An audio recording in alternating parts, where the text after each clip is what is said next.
എല്ലാവർക്കും നമസ്കാരം. നല്ല ഇളവെയിൽ കാണുമ്പോൾ ഓണം വരാനുള്ളൊരു സന്തോഷം അല്ലേ?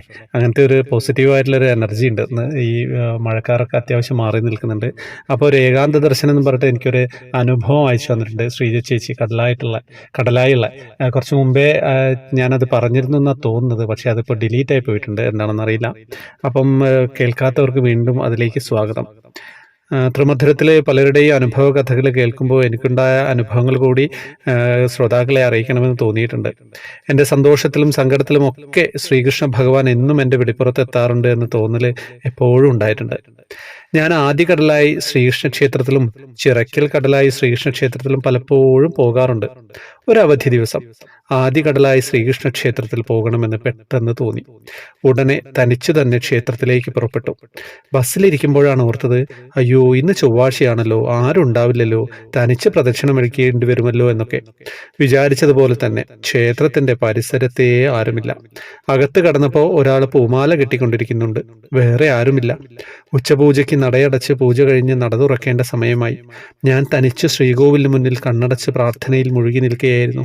പെട്ടെന്ന് നട തുറന്നു. ശ്രീകൃഷ്ണ ഭഗവാനെ കൺകുളിർക്കെ കണ്ട് പ്രാർത്ഥിച്ചു.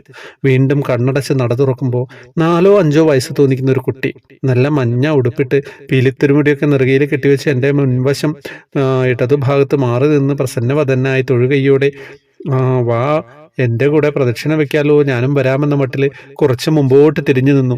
എന്നെ നോക്കുന്നു. പിന്നീട് ശ്രീഗണപതി, അയ്യപ്പൻ, മഹാലക്ഷ്മി എന്നീ തിരുനടയിലും പ്രാർത്ഥിക്കാൻ പോകുമ്പോൾ ഓരോ സ്ഥലത്തും ഇതുപോലെ ഈ കുട്ടി എന്നെ കാത്തു നിൽക്കുന്നുണ്ടായിരുന്നു. പ്രദക്ഷിണം കഴിഞ്ഞ് വീണ്ടും കണ്ണടച്ച് ശ്രീകൃഷ്ണ ഭഗവാന്റെ തിരുനടയിൽ പ്രാർത്ഥിച്ച് കണ്ണു തുറന്നു നോക്കുമ്പോൾ ഈ കുട്ടിയെ ആ പരിസര പ്രദേശത്തെ കാണാനുണ്ടായില്ല. ഒറ്റയ്ക്ക് പ്രദക്ഷിണം വെക്കണമല്ലോ എന്ന് മനസ്സിൽ വിചാരിച്ചത് ഭഗവാൻ അറിഞ്ഞ് എൻ്റെ കൂടെ പ്രദക്ഷിണം ചെയ്യാൻ കൂടെ വന്നതാണോ? ഇന്നും ആ രംഗം മനസ്സിൽ നിന്ന് മായാതെ കിടക്കുന്നു. എല്ലാം ഭഗവാന്റെ മായാവിലാസം തന്നെയാണ്. അതുപോലെ ഒരു ശ്രീകൃഷ്ണ ജയന്തി ദിവസം ഞാൻ ക്ഷേത്രത്തിൽ പോയി.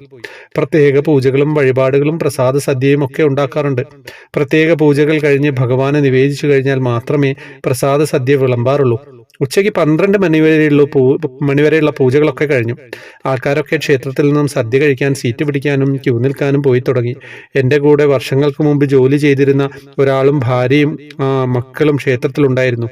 ഭക്ഷണം കഴിക്കാൻ വരുന്നില്ലേ എന്ന് ചോദിച്ചപ്പോൾ ഞാൻ വരാം, നടന്നോളൂ എന്ന് ഞാൻ അവരോട് പറഞ്ഞു.